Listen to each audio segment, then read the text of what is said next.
Hello students, तर आजच्या या लेक्चरमध्ये आपण पाहूयात आपला जो फर्स्ट युनिट आहे ऑपरेटिंग सिस्टम. या ऑपरेटिंग सिस्टमचा first point that is overview of operating system. Right, त्याच्या अगोदर आपण पाहणार आहे काय काय युनिट्स आहेत आणि काय काय सिलेबस दिलेला आहे ते. तसं तर आपण ते लास्ट लेक्चरमध्ये पाहिलेलंच आहे. ठीक आहे, तर आज आपण इंट्रोडक्शनचा पहिला पॉइंट शिकूयात. ओके, चला आता इकडे लक्ष द्या. राईट, हे आपले सगळे एवढे 5 युनिट्स आहेत, 6 युनिट्स आहेत जे आपल्याला OSY मध्ये शिकायचे आहेत.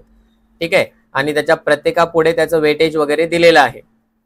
त्यानंतर नेक्स्ट पेज वरती तुमचा ओव्हरव्ह्यू ऑफ ऑपरेटिंग सिस्टम हा जो पहिला युनिट आहे, या पहिल्या युनिटचा पूर्ण सिलेबस दिलेला आहे.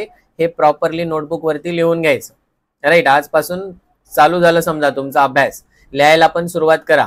ठीक आहे, आणि त्यानंतर त्याच्या पुढे नेक्स्ट पेज वरती आहे आता आपला पहिला पॉइंट. ओके, तर आता ऑपरेटिंग सिस्टम जे आहे, बेसिकली तुमची ऑपरेटिंग सिस्टम म्हणजे असते काय, तर operating system is basically a bridge between computer hardware and the computer software. ठीक आहे, आता कम्प्युटर हार्डवेअर आपण म्हणू शकतो किंवा कम्प्युटर हार्डवेअरच्या ठिकाणी जे आपण सॉफ्टवेअर म्हणतोय. एक तर कम्प्युटर हार्डवेअर तुमचं फिक्सच राहणार आहे. राईट, दुसरी जी गोष्ट आहे ती म्हणजे असते आपला युजर आहे. त्या युजरला कम्प्युटर हार्डवेअर यूज करायचंय, पण ते हार्डवेअर यूज करण्यासाठी त्याच्यामध्ये त्याला सॉफ्टवेअर लागत असतो.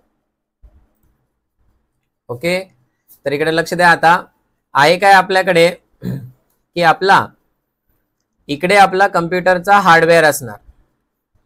ओके, आता हे जे हार्डवेअर आहे, या हार्डवेअरला यूज करण्यासाठी आपल्याकडे असतील इथं युजर्स.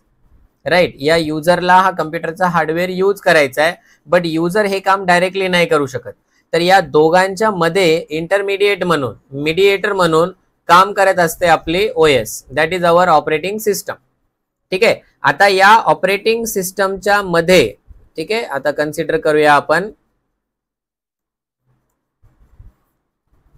अशा प्रकारे की आपली जी ऑपरेटिंग सिस्टम आहे, या ऑपरेटिंग सिस्टमच्या मध्येच, ऑपरेटिंग सिस्टमच्या अंडरच आपण काय करत असतो, अप्लिकेशन्स इन्स्टॉल करतो. त्याला आपण युजर अप्लिकेशन्स वगैरे म्हणू शकतो, जे अप्लिकेशन्स युजरला लागणार आहे. राईट, आता हे applications, these applications will make use of hardware. हे कोणाचा यूज करतील, हार्डवेअरचा. आणि हे सगळं काम हार्डवेअर कडून करून घ्यायचं. म्हणजे युजर काय करणार, काय काम करायचं त्याची कमांड देणार, ती कमांड ऑपरेटिंग सिस्टम ओबे करणार आणि त्या कमांड नुसार या हार्डवेअरला आपली ऑपरेटिंग सिस्टम कामाला लावणार, काम करून घेणार या हार्डवेअर कडून. राईट, तर अशा प्रकारे our OS, this operating system act as a bridge between our computer hardware and the computer user.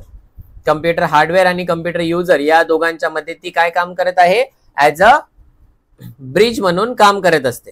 Okay, तर आता ही ऑपरेटिंग सिस्टम म्हणजे काय, जसं मी तुम्हाला अगोदर पण सांगितलेलं आहे की सगळ्यात पहिल्यांदा आपल्याकडे काय असतात, ऑपकोड्स असतात. त्याला आपण ऑपरेशनल कोड म्हणतो. या ऑपरेशनल कोड पासून आपण तयार करत असतो एखादा प्रोग्राम. त्या प्रोग्राम पासून आपण असे मल्टिपल प्रोग्राम लिहिले की तयार होत असतात ऍप्लिकेशन्स किंवा सॉफ्टवेअर तयार होत असतात. राईट, असे मल्टिपल सॉफ्टवेअर जर आपण एकत्र केले तर तयार होत असते काय, आपली operating system. Right, so operating system is nothing but set of large programs और सेट ऑफ लार्ज सॉफ्टवेअर, ज्याच्यामध्ये खूप सारे सॉफ्टवेअर वगैरे प्रेझेंट आहेत आणि त्याची वर्किंग पण खूप जास्त असते. राईट, तर बेसिकली अवर ऑपरेटिंग सिस्टम जे आहे, this operating system is a system software. ठीक आहे, हे सिस्टम सॉफ्टवेअरच्या कॅटेगरीमध्ये येतं. राईट, याच्या अगोदर आपण सॉफ्टवेअर इंजिनिअरिंग मध्ये पाहिलेलं आहे की सॉफ्टवेअरचे वेगवेगळे टाइप्स काय असतात. तर त्याच्यापैकी ही ऑपरेटिंग सिस्टम म्हणजे काय, सिस्टम सॉफ्टवेअर आहे. ही सिस्टम सॉफ्टवेअर मध्ये आपण आपल्या हार्डवेअर वरती इन्स्टॉल करणार युजरचे अप्लिकेशन्स. राईट, जसं आता आपल्या लॅपटॉप मध्ये, कम्प्युटर मध्ये MS ऑफिस आहे, पेंट आहे, हे सगळे तुमचे युजर अप्लिकेशन झाले. हे युजर अप्लिकेशन्स जे आहेत ते कोणाचा यूज करणार, हार्डवेअरचा यूज करणार. राईट, आणि हे युजर अप्लिकेशन्स वापरायचे कोणाला आहेत, युजरला वापरायचे आहेत. राईट. तर आता राईट साईडला मी जे तुम्हाला फ्लो दाखवला त्या फ्लो मध्ये काहीच नाही, फक्त त्याला रिव्हर्स दाखवलंय की वरच्या बाजूला कोणाला दाखवलंय युजरला आणि खालच्या बाजूला कोणाला दाखवलंय हार्डवेअरला.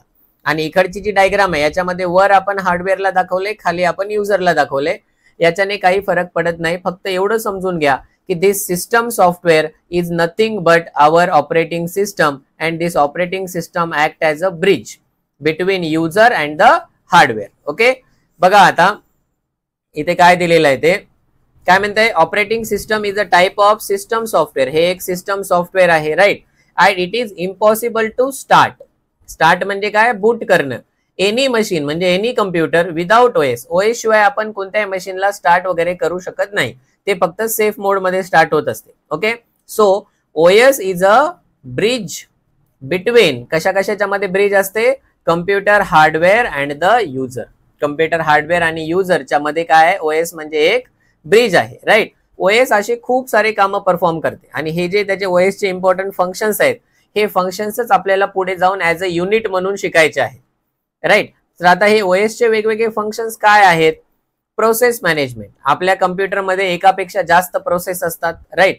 त्या प्रत्येक प्रोसेसला मॅनेज करणं. त्यानंतर जेव्हा ही प्रोसेस जनरेट होत असते किंवा जेव्हा एखादी प्रोसेस काम करते तर त्या प्रोसेसला मेमरीची रिक्वायरमेंट असते, तर त्याला मेमरी प्रोव्हाइड करणं आणि काम झाल्यानंतर मेमरी त्यांच्याकडून परत घेणं, याला आपण मेमरी मॅनेजमेंट म्हणतो. त्यानंतर आहे IO devices management. IO devices म्हणजे काय, आपल्या लॅपटॉप कम्प्युटरला आपण जे इनपुट आउटपुट डिव्हाइसेस वगैरे कनेक्ट केलेत ते सोडून सिस्टम मध्ये सुद्धा आणखी वेगवेगळे आयओ डिव्हाइसेस असतात. ते आयओ डिव्हाइसेस आपण एखाद्या प्रोसेसला जेव्हा लागेल तेव्हा आपण त्या प्रोसेसला देणार आणि काम झाल्यानंतर त्यांच्याकडून परत घेणार. ठीक आहे. त्यानंतर सीपीयू जॉब शेड्यूलिंग. ठीक आहे. तर सीपीयू कधी कोणतं काम करणार, काय काम करणार, या सगळ्यांचा एक शेड्यूल बनवला जातो आणि ते पण करायचं काम कोणाचं असतं, ऑपरेटिंग सिस्टमचं असतं. या व्यतिरिक्त आणखी ऑपरेटिंग सिस्टम काय करते, ऑपरेटिंग सिस्टमचे आणखी महत्वाचे फंक्शन्स काय, तर त्यापैकी एक महत्वाचा फंक्शन असतो रिसोर्स मॅनेजमेंट. ठीक आहे. आणखीन एक महत्वाचा प्रश्न काय, रिसोर्स मॅनेजमेंट. तर आता रिसोर्स मॅनेजमेंट म्हणजे काय, आपल्या सिस्टम मध्ये एखादी अशी वस्तू आहे, ठीक आहे, किंवा एखाद्या असा सिस्टम आहे किंवा एखादा प्रोग्राम आहे जे आपले ऑपरेटिंग सिस्टम एकमेकांसोबत शेअर करते किंवा त्याला शेअर करून ते यूज करतात. ठीक आहे. रिसोर्स आहे जो सर्वांना पाहिजेच असतो. आता रिसोर्स आपण कशाला म्हणू शकतो, बँकेमध्ये कॅश ही रिसोर्स आहे, एखाद्या लायब्ररीमध्ये बुक्स हे काय झालेत, रिसोर्स झाले, बरोबर आहे. एखादी कम्प्युटर लॅब आहे तर त्या कम्प्युटर लॅब मध्ये ठेवलेले जे कम्प्युटर्स आहेत ते रिसोर्स झाले, राईट. ऍज अ स्टुडंट तुम्ही ते यूज करताय. आता फक्त तुम्हाला एकट्यालाच ते यूज करायला नाही मिळणार ना, बाकी बॅचेसला सुद्धा ते मिळणारच आहे.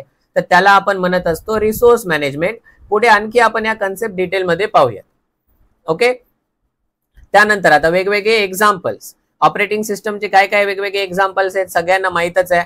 जे लॅपटॉप वगैरे आपण वापरतो त्याच्यामध्ये विंडोज असतं, राईट. जर तुम्ही ऍपलचे लॅपटॉप वापरत असेल तर त्याच्यामध्ये मॅक ओएस असते.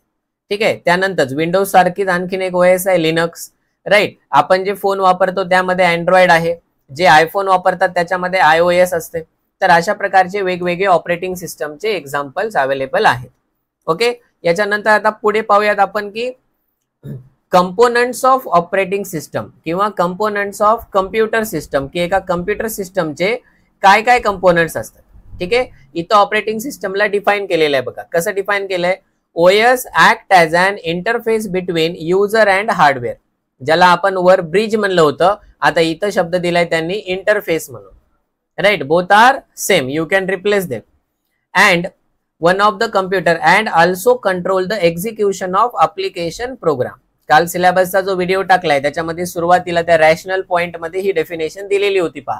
And control the execution of application program, कोणताही अप्लिकेशन प्रोग्राम कसं काम करेल, ठीक आहे, त्याचं कंट्रोलिंग पण करायचं काम कोणाचं असतं, ओएसचं असतं, right. So OS is a bridge between user and the hardware. User आणि हार्डवेअर या दोघांमधला ओएस म्हणजे काय, एक ब्रिज आहे, राईट. आता इथं त्याची डायग्राम दिलेली आहे बघा कम्प्युटर सिस्टमची.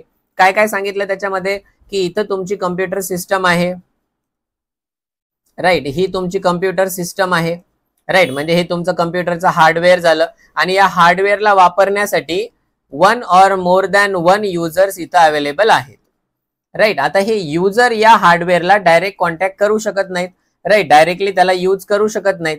तर युजर आणि हार्डवेअर या दोघांच्या मध्ये हा जो एवढा पोर्शन दिसतोय, या पूर्ण याला आपण ओएस म्हणू शकतो, ऑपरेटिंग सिस्टम आहे, कारण हे सगळं त्याच्या कंट्रोलमध्येच असतं. राईट. आता बघा, आता ऑपरेटिंग सिस्टम जी आहे त्या ऑपरेटिंग सिस्टम मध्ये काय काय केलंय आपण पहा इकडं.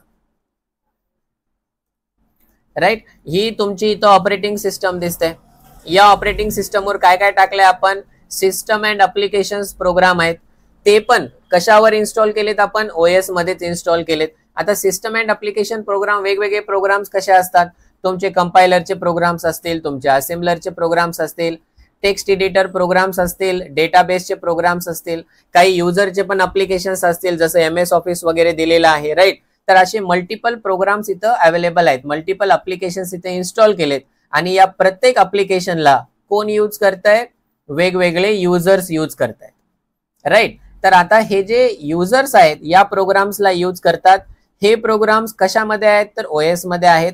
आणि ओएस जी आहे ती कोणासोबत इंटरफेस आहे, कम्प्युटर हार्डवेअर सोबत इंटरफेस करते.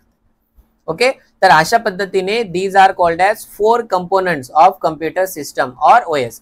दोन्ही हेडिंग आलं तर आपल्याला सेमच आन्सर लिहावं लागणार आहे याचं, computer system or operating system. ठीक आहे. तर हे एवढा इंट्रोडक्शनचा पोर्शन झाला. या पॉइंटची जी थेरी वगैरे असेल ते आपण आता नेक्स्ट लेक्चर मध्ये पाहूया. राईट. जर व्हिडिओ समजला असेल, शिकवलेलं समजत असेल तर व्हिडिओला लाईक करा, चॅनलला सबस्क्राईब करा. ओके. थँक्यू.